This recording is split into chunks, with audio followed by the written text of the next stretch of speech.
আজকের recipe mutton gravy.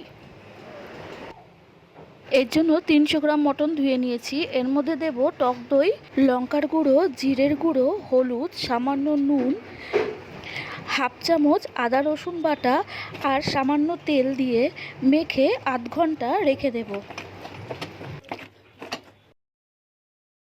এবার এই সুহানার মাটন গ্রেভির মিক্সারের থেকে 2 চামচ এই মশলাটা নিয়ে গরম জলে 10 মিনিট ভিজিয়ে রাখবো। অন্যদিকে কটা আলু, পেঁয়াজ, টমেটো খোসা ছাড়িয়ে এভাবে কেটে নেব। এবার আলুটাকে লাল করে ভেজে তুলে নেব। এবার কড়াইতে সর্ষের তেল দিয়ে এর মধ্যে তেজপাতা আর গোটা গরম মশলা ফোড়ন দিয়ে পেঁয়াজটাকে ভালো করে ভেজে নেব। পেঁয়াজটা ভাজা হয়ে গেলে এর মধ্যে দিয়ে দেব টমেটোটাও সেদ্ধ হওয়া পর্যন্ত এইভাবে ভাজতে থাকবো। তারপরে এর মধ্যে দিয়ে দেবো সুহানার মটন গ্রেভির এই মশলার পেস্টটা এর মধ্যে দিয়ে ভালো করে কষাতে থাকবো।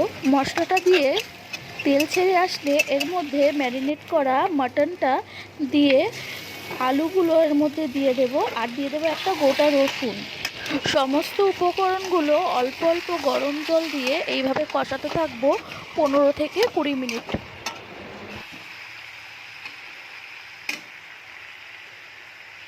সমস্ত উপকরণগুলো থেকে এরকমভাবে তেল বেরিয়ে আসলে একটা প্রেশার কুকারে সামান্য একটু গরম জল করে এইভাবে মাটনের পিসগুলো এর মধ্যে দিয়ে দেব। এখানে শুধু মাটনের পিসগুলোই দেব, আলুটা দেব না। প্রেশার কুকারে ঢাকনা আটকে মিডিয়াম ফ্লেমে এভাবে 3টে সিটি দিয়ে নেব। প্রেশার কুকার থেকে মাটনটা নামিয়ে পরিমাণ মতো ঝোল দিয়ে আলুর সাথে মাটনটা ভালো করে ফুটিয়ে ওপর দিয়ে ঘি আর গরম মশলা দিয়ে ফুটিয়ে নামিয়ে পরিবেশন করতে হবে মাটন গ্রেভি।